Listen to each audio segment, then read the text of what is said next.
Bom dia, senhores, boa tarde, boa noite. Não sei a hora que vocês estão vendo essa videoaula. Agora que está tarde, solzão, passando aqui a previsão do tempo, como sempre, eu coloco na lousa, só que não coloquei dessa vez.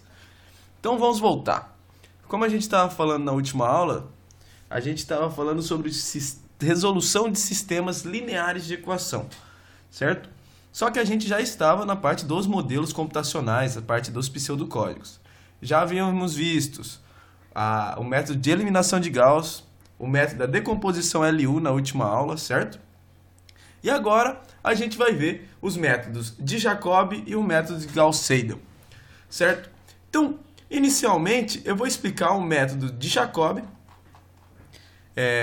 Tem outra abordagem que pode ser feita nesse método, só que a abordagem mais prática computacionalmente, principalmente utilizando Python, é a abordagem que os livros chamam de abordagem matricial. Certo? Então, para isso, a gente tem um sistema AX igual a B, certo?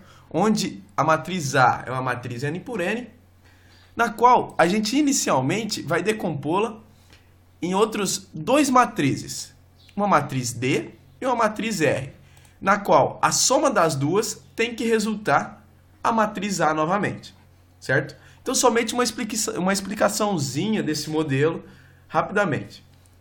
A matriz D é uma matriz diagonal dos valores de A, certo? Então, dados os valores de A, a gente vai atribuir na matriz D. Então, o valor da matriz da diagonal principal dessa matriz vai conter os valores da diagonal principal de A. E vamos preencher o restante das posições com zeros, certo? Já a matriz R, que é a matriz de restos, que é a restante dos componentes, dos coeficientes da matriz A, beleza? Então, somente aqui uma ilustração. Tendo a matriz A cheia, certo? A matriz D é uma matriz de a diagonal principal, na qual a gente só tem a diagonal principal e as restantes das posições são zeros. Já a matriz R, que é a matriz restos, é a matriz A, certo? Menos a matriz D, ou seja, menos a diagonal principal. Podemos perceber que a diagonal principal está toda zerada, certo? E posterior, o nosso resultado fica muito simples com essa manipulação, certo? Basta o x da posição atual igual ao inverso da matriz D. Gente, inverter matriz em Python é uma coisa muito simples, certo? Vezes a matriz B, certo? Menos a matriz restante vezes x da posição anterior. Beleza? Então vamos lá. Vamos fazer o código para isso. Estou aqui no meu Python, tranquilo.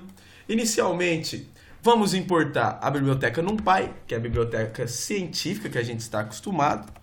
Então, import NumPy como NP. Beleza? Então, inicialmente, como a gente havia falado, depois eu vou importar mais bibliotecas. Então, vou fazer um comentário importando as bibliotecas necessárias para a resolução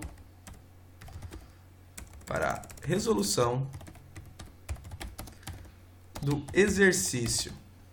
Beleza? Então, vou dar um zoomzinho para ficar melhor para vocês. Então, aqui, primeiro passo, a gente vai definir uma função chamada Jacobi. Então, definindo uma função. Como a gente viu, a definição de função é muito fácil em Python, basta chamar de def. Então, def Jacobi. Beleza? Para a resolução dessa matriz, lembrando que o método de Jacobi, a gente precisa, por ser um método iterativo, a gente precisa da matriz A, que é a resolução do sistema AX igual a B, da matriz B, certo? Por ser um método iterativo, lembra que na sala a gente fazia a iteração, primeira iteração, segunda iteração, terceira iteração, certo? Para o computador, você também tem que fornecer o número de iterações, certo? Então, vamos chamar aqui de N, beleza? Só que tem um jeito de você já fixar o parâmetro para o seu usuário não precisar ficar mudando toda vez ou não introduzindo, certo? Por quê? Talvez o usuário esqueça, ele só coloca A e B. E aí ele não coloca o número de iterações, que é N. Então vamos fixar para 100 interações, que é um número razoável, que vai dar certo para grande parte dos nossos problemas que a gente vai aplicar. Porque esse método converge muito rápido.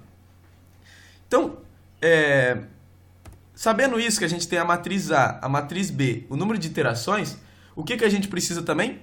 Sendo um método iterativo, o método de Jacobi, precisamos do valor inicial, certo?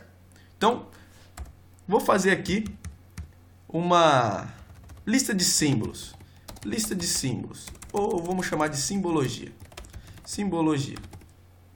Beleza? Então, A é a matriz de coeficientes A, sendo ela N por N. B é a matriz de, vamos chamar, vetor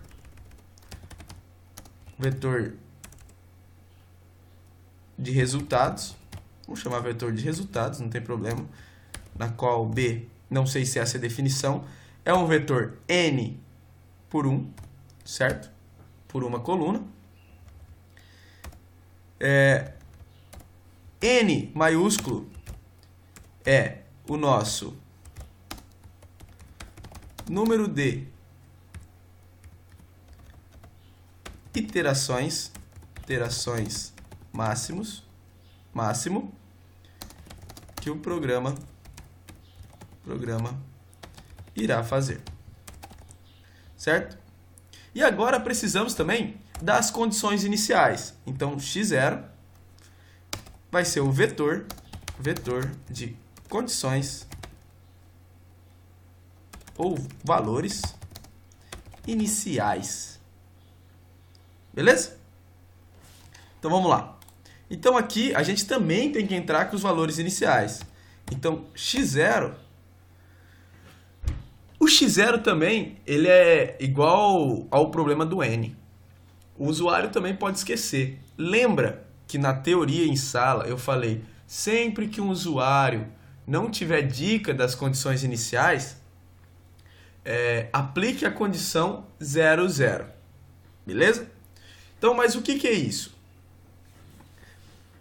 Um jeito de forçar isso em Python é chamar a variável de none, ou seja, não atribuir valor nenhum para ela. Está falando que existe uma variável, só que ela não tem valor nenhum, por enquanto, certo? Só que o usuário pode introduzir ela através da função. Depois eu vou dar um exemplo. Beleza? E, por fim, como todo método numérico, nós precisamos de um critério de parada. Então, a gente tem um critério que chama tolerância. Então, tolerância do critério de parada. Beleza? Então, a variável tol a gente vai colocar como 1 vezes 10 a menos 6 de erro, certo?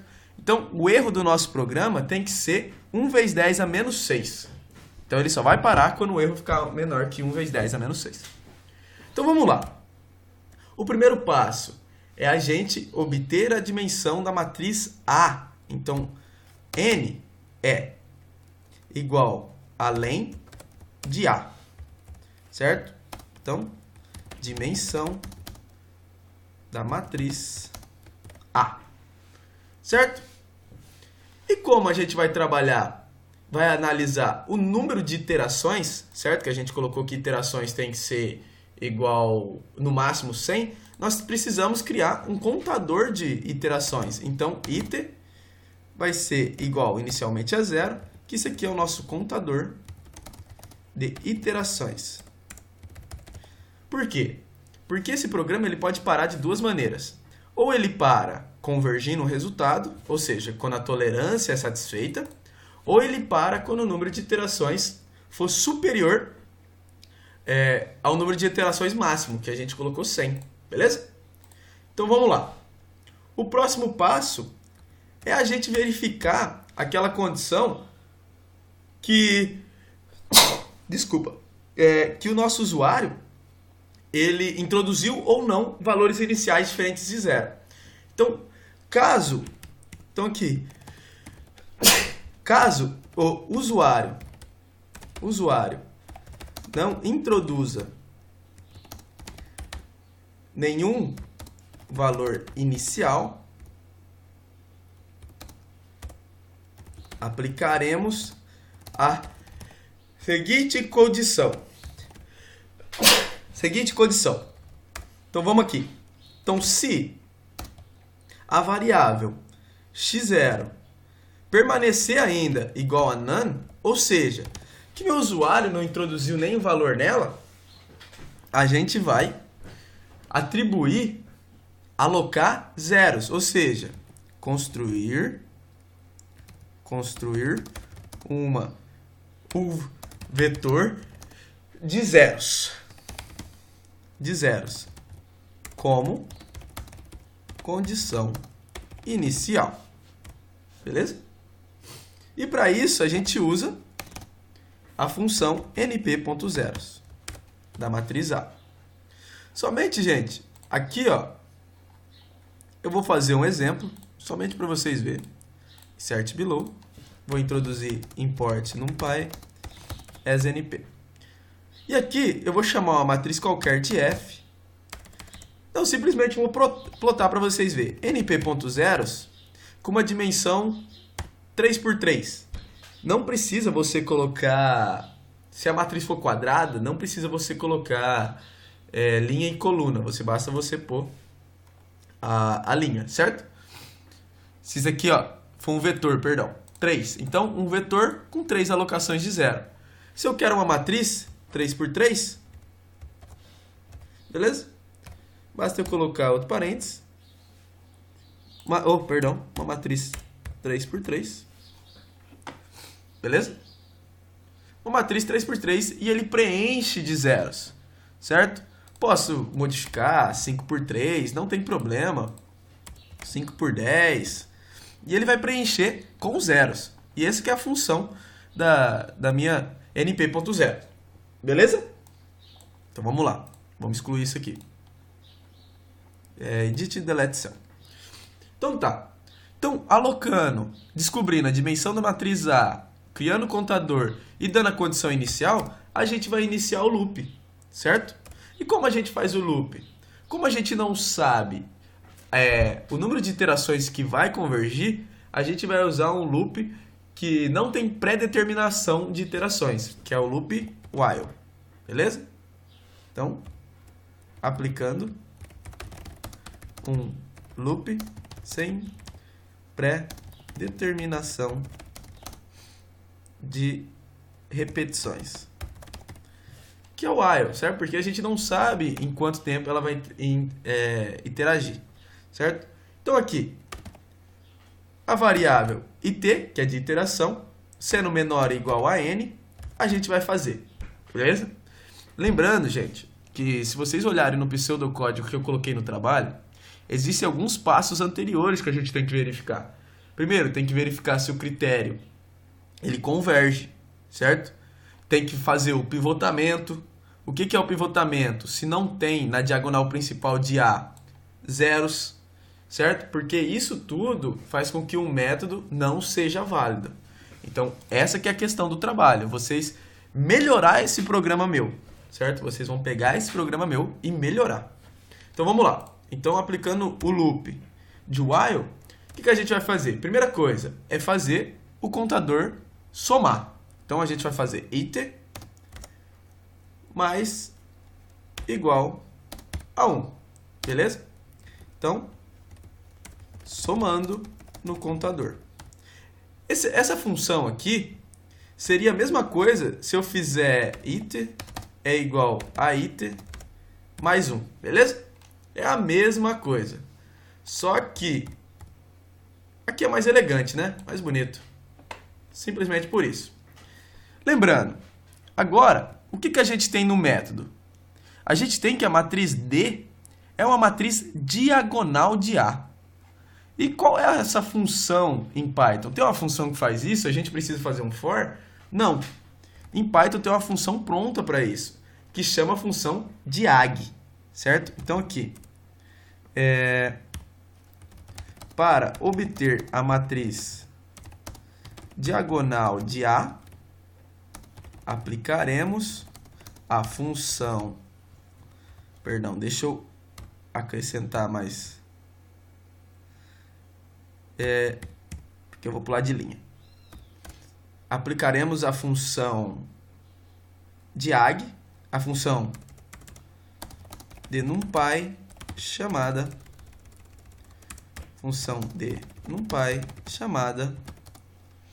diag, certo? Aqui, gente, para eu não escrever np.diag, eu poderia escrever dessa maneira. Então, eu vou chamar uma matriz D, certo? Igual a np.diag. Se vocês não sabem um comando que vocês podem usar, vocês podem colocar np. O começo da função e dar tab, que vai aparecer diag, beleza? Diag de A. Então, com isso a gente obtém o vetor, veja bem, é o vetor da diagonal principal, certo? Gente, vamos aqui embaixo para eu representar essa função aqui. Vamos mais uma vez, import numpy as np. Eu vou criar uma matriz, certo? Uma matriz identidade. Então, vou chamar a matriz T é igual a np.i, que é a matriz identidade. Qual a matriz identidade? Ela é sempre quadrada, certo? Uma matriz sempre quadrada. Vou chamar a matriz identidade 5x5. E vou printar T para vocês verem, beleza? Vocês podem perceber que a diagonal principal, ela é 1, certo? E D, e se eu pegar diagonal dela e aplicar a função np.diag de T, eu simplesmente vou ter um vetor de 1, quer ver? E vou plotar diagonal, beleza? Simplesmente 1. Só que, pô, olhem aqui, eu não posso ter um vetor, certo? Eu tenho que ter uma matriz da mesma dimensão de A, que é a mesma dimensão de R. Então, eu tenho que fazer com que essa matriz seja preenchido com zeros. E para isso, tem a função chamada diagFlag, certo? Então, se eu pegar e preencher, reatribuir aqui, ó, np.diagFlag, de diagonal, ela vai refazer uma matriz da mesma dimensão do vetor, ou seja, 5x5, se vocês verem tem 5 posições, e preencher com zero, que nesse caso vai ficar semelhante à matriz identidade, beleza? Então, é diagFlat, beleza? Nesse caso, ficou igual à matriz identidade. Simplesmente, ou seja, a gente preencheu. E aqui a gente tem que fazer a mesma coisa, certo? A gente vai fazer D é igual a np.diagFlag, certo? De D. Então, a gente está redimensionando a matriz D para ficar N por N. Beleza? Simplesmente isso. Galera, e agora a gente tem que obter o vetor R. E o que é R que eu havia falado para vocês? É a matriz A menos a matriz D, que a gente acabou de obter. Então, a gente vai fazer isso, essa operação. Então, R é igual a matriz A menos a matriz D. Certo? Beleza? Então, retirando a diagonal principal da matriz A, certo? Para a gente obter a matriz restante, que é a matriz R. Tranquilo? Então, vocês podem perceber que operações em Python é muito simples, certo? Operações com matriz é muito simples. E agora a gente tem que fazer a inversa. Então, para obter a inversa de D, por que a gente tem que fazer a inversa? Porque o resultado exige a inversa. Então, lembrando que inversa em Python não é simplesmente levar a menos 1, certo? De uma matriz. Então, a gente tem que fazer D, inv, que é a inversa da matriz D. Isso aqui é igual a np.linaug.inv. Essa é a biblioteca que faz a inversa de matriz, certo? Biblioteca que faz a inversa de matriz. Então, para obter a inversa de uma matriz, aplicamos a função de NumPy chamada linaug.inv. Beleza? E aqui, a inversa da própria matriz D, certo? Então, aqui, obtendo a inversa de D. Tranquilo, certo? Com isso, qual é o próximo passo? Simplesmente aplicar essa condição, certo? Entretanto, a gente tem que fazer uma observação aqui. Em Python, para se multiplicar matrizes, não podemos somente aplicar o operador multiplicação, que é o asterisco, certo? Temos que aplicar a função de NumPy chamada dot, certo? Então, dot é a função que multiplica a matriz. Gente, sempre lembrem disso em Python. Matriz não se multiplica com o operador multiplicação, certo? Para isso, a gente vai fazer, certo? Aplicar essa condição. Então, a gente vai pegar o x da posição atual, é igual a inversa, certo? np.dot da inversa de inv, estou começando de fora para dentro, vezes esse operador, vezes, vírgula. Essa é a função dot em Python, vírgula. Vírgula, a função, a matriz B, menos outra multiplicação, R, a matriz restantes, vezes x passado. O que a gente chamou de x da operação anterior? Certo? x0. Certo? Então, aqui, x0, vetor das condições iniciais, e ou vetor de valores da iteração passada. X é o vetor de valores da iteração atual. Beleza? Então, aqui, o x da iteração atual é igual a inversa vezes b menos np.dot de r vezes x da operação passada, que a gente chamou de x0. Beleza? x0. E pronto, já está feita essa equação. Então, já temos, nesse caso, o nosso vetor resultado.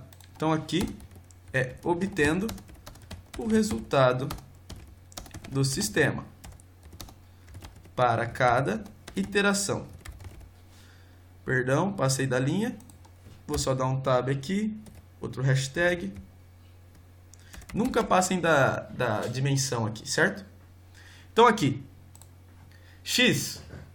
Então já tendo x, qual é o nosso próximo passo para outra iteração? É avaliação do critério de parada. Então, avaliação do critério de parada. Qual é o critério de parada? É a análise pelo erro absoluto a gente está fazendo. Então, o que é o erro? Erro é igual ao máximo das combinações do módulo das operações de x menos x0. Isso aqui, esse operador x menos x0, ele combina cada coluna com a coluna. Exemplo, vamos fazer aqui. T é igual a 10,20,30. E U é igual a 5, 10, 15. Beleza? Se eu fizer T menos U, isso aqui é tupla, perdão. Isso aqui tem que ser lista. Tupla é invariável. np.array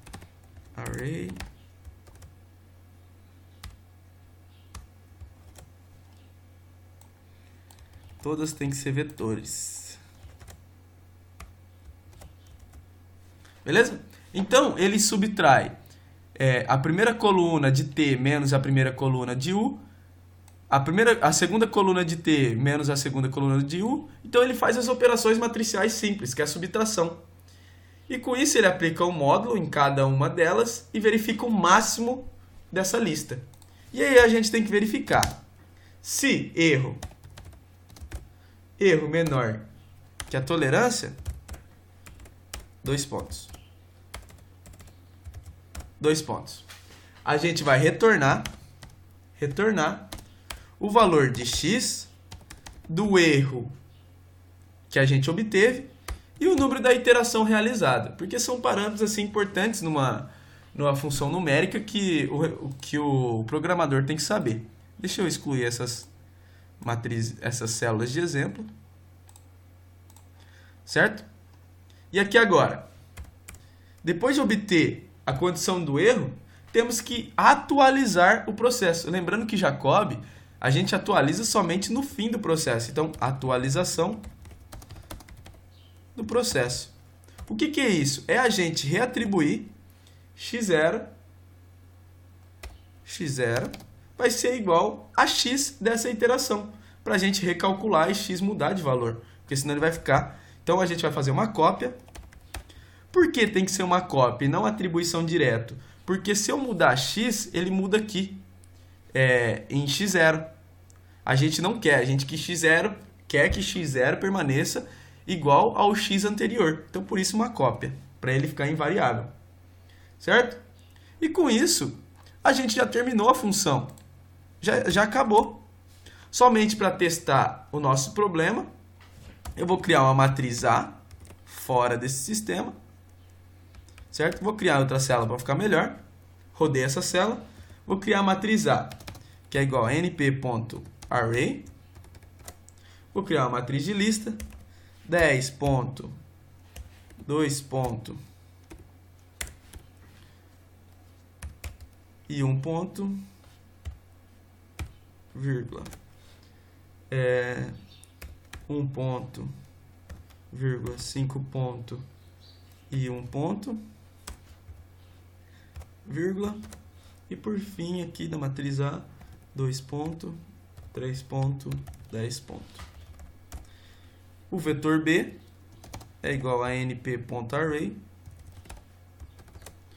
certo? Que é 7 ponto, menos 8 ponto e 6 ponto. Beleza? Agora, vou dar um exemplo para vocês de diversas maneiras de modificar o nosso código. Então, eu tenho x igual a Jacob, que é a nossa função, e eu posso atribuir simplesmente A e B, que ele vai rodar, certo? Então, perdão, tem Deixa eu ver. Um escalar. Oh, perdão, aqui faltou a dimensão, aqui é n. Certo? Então aqui x0 é n, não é a. Ou a gente pode colocar além de a, que é a mesma função de n. Certo? Gente, é muito importante vocês verificarem os erros, que com os erros vocês modificam os seus programas. Talvez tenha flat, não é flag. Escrevi errado, certo? Que é flat, jag flat. Beleza? Então rodou. Vou plotar aqui, printar meu x. Então, a gente tem aqui como resultado o nosso vetor de x, certo? Que é dado como x1, x2, x3. O nosso erro que ele obteve. Isso foi em 15 iterações. Muito rápido a nossa convergência. Só que, senhores, então, como eu já havia passado, e eu tinha esquecido de falar, estou fazendo essa outra partinha do vídeo para adicionar, como modificar os parâmetros aqui, ó, do Jacobi, certo? Como eu já havia comentado.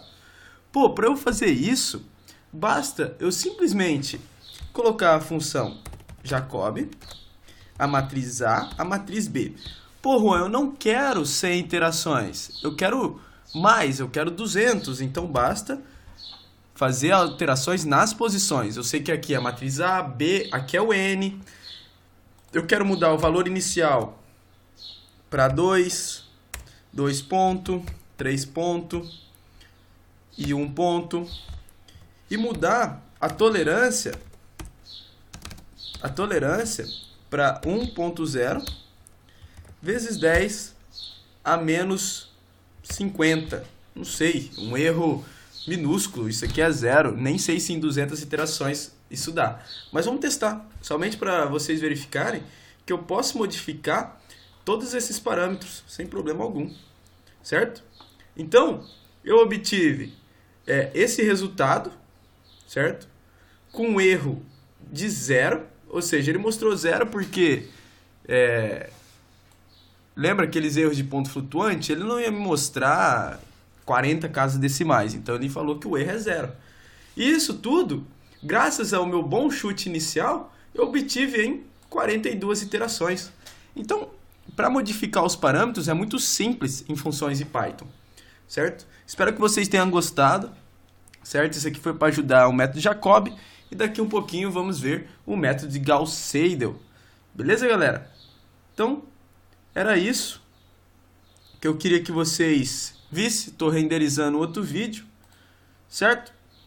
Então, espero que vocês tenham gostado. E aí...